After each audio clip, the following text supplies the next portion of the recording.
It's a Sunday morning in August 1971, and a young man named Doug is sitting in the back of a police car in Palo Alto, California. He hasn't done anything wrong.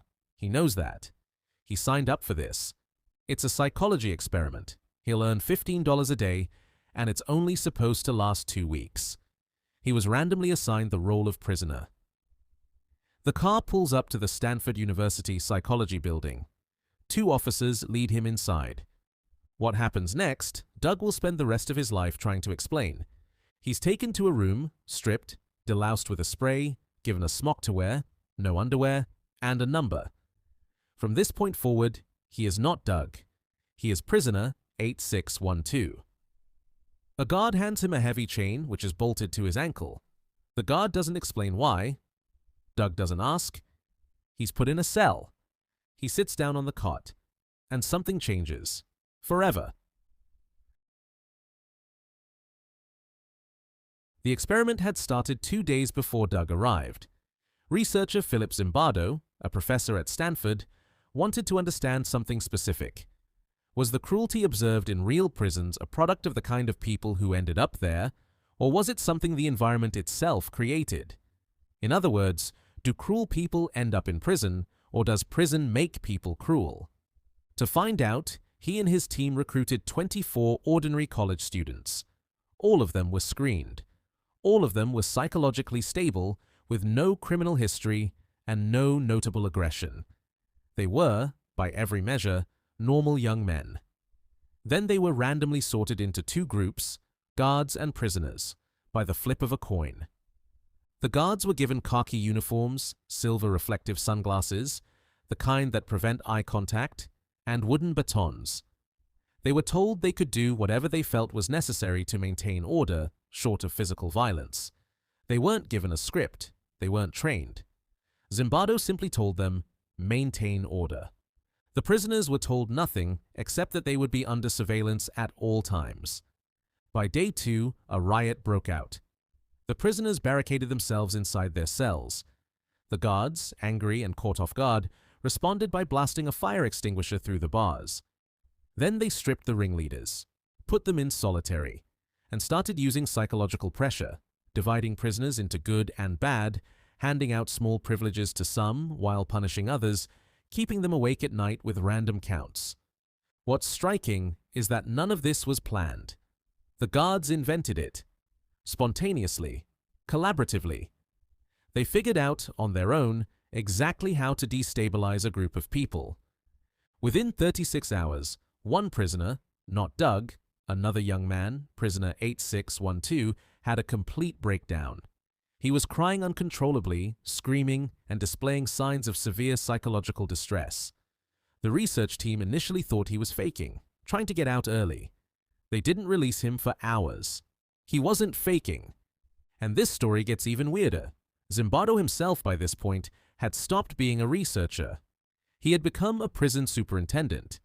He was making decisions about the experiment not based on the data he should have been collecting, but based on his instinct to keep his prison running smoothly. When parents came to visit and were disturbed by what they saw, he felt irritated, not troubled. When a colleague suggested the experiment had already gone far enough, he dismissed the concern. He had slipped, the same way his students had slipped. You might recognize something in this, that feeling of falling into a role so completely that you lose track of yourself. Maybe it's been at work, or in a relationship, or in a family dynamic. Maybe you've noticed yourself becoming a version of yourself you don't entirely recognize. The context rewrites you, quietly, without you noticing it. Back in the basement of the Stanford Psychology building, the guards were rotating in shifts. And something strange was happening. The cruelty was escalating not because of the bad guards, but because of the passive ones. The guards who weren't personally cruel were watching their colleagues demean and degrade prisoners and doing nothing, which meant they were, by extension, participating. The prisoners had retreated into survival mode. They'd stopped thinking about escape. They'd stopped pushing back. Some of them had started policing each other, telling other prisoners to comply, to not cause trouble, to stop making things worse. They had, in a very real sense, become prisoners, not just in role, in their minds, in psychology. Doug, prisoner 8612, reached his breaking point on day 2. He began acting erratically, screaming, tearing off his prisoner number. When the guards escalated their response, something unexpected happened.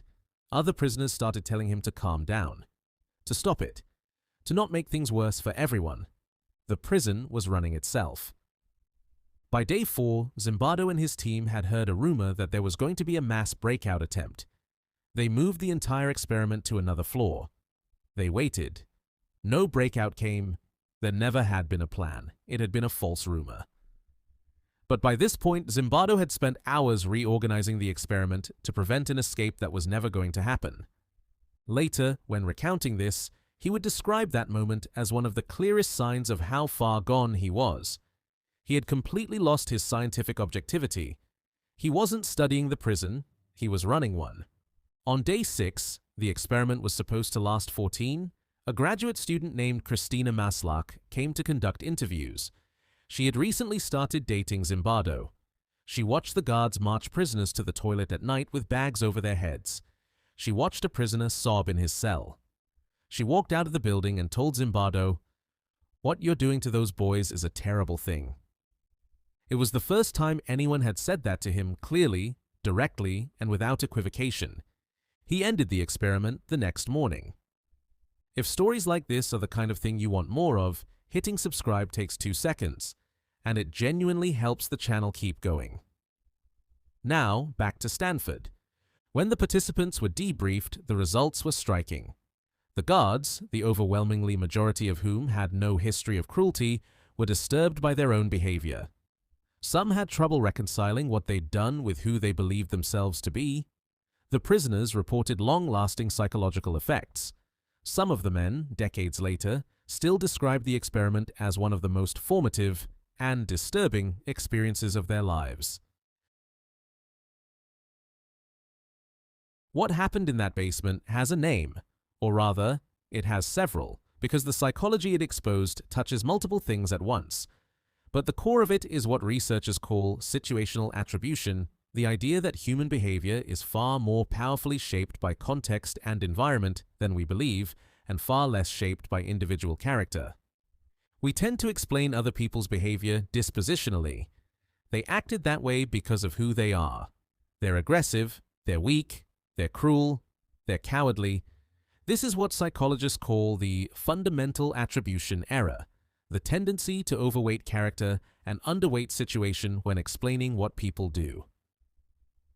The Stanford Prison Experiment, flawed as it was, and it was significantly flawed, something worth coming back to, became one of the most cited demonstrations of how powerfully a situation can reshape behavior. It wasn't that the guards were bad people who had been hiding their cruelty, it was that the environment, the uniform, the power, the social permission, the peer behavior, and the absence of accountability created conditions under which ordinary people did cruel things, and, crucially, normalized those things to themselves. Philip Zimbardo spent much of the rest of his career thinking about this. His 2007 book, The Lucifer Effect, is partly a study of the experiment and partly an attempt to answer a much bigger question. How do good people turn evil? His answer isn't that they don't. His answer is that the conditions matter more than we want to believe. This connects to work done earlier by Stanley Milgram, whose famous obedience experiments in the 1960s we explored in an earlier video. Milgram found that a significant majority of ordinary people would administer what they believed to be dangerous electric shocks to strangers, simply because an authority figure in a lab coat told them to. What Milgram studied was obedience to authority. What Zimbardo studied was something slightly different, the adoption of identity. The guards weren't following orders. Nobody told them to humiliate prisoners. They invented that themselves once the role gave them permission. There's a crucial distinction there, and it's the one that makes the Stanford experiment so unsettling. It's also worth saying that the experiment has been challenged, significantly. Later research and recordings from the time suggested that Zimbardo and his team coached the guards more than the original account implied, that some of the behavior was partly performed for the researchers. That doesn't undo what happened. But it does mean the clean narrative of normal people become monsters is more complicated than the headlines suggest. The The situational forces were real. The suffering was real.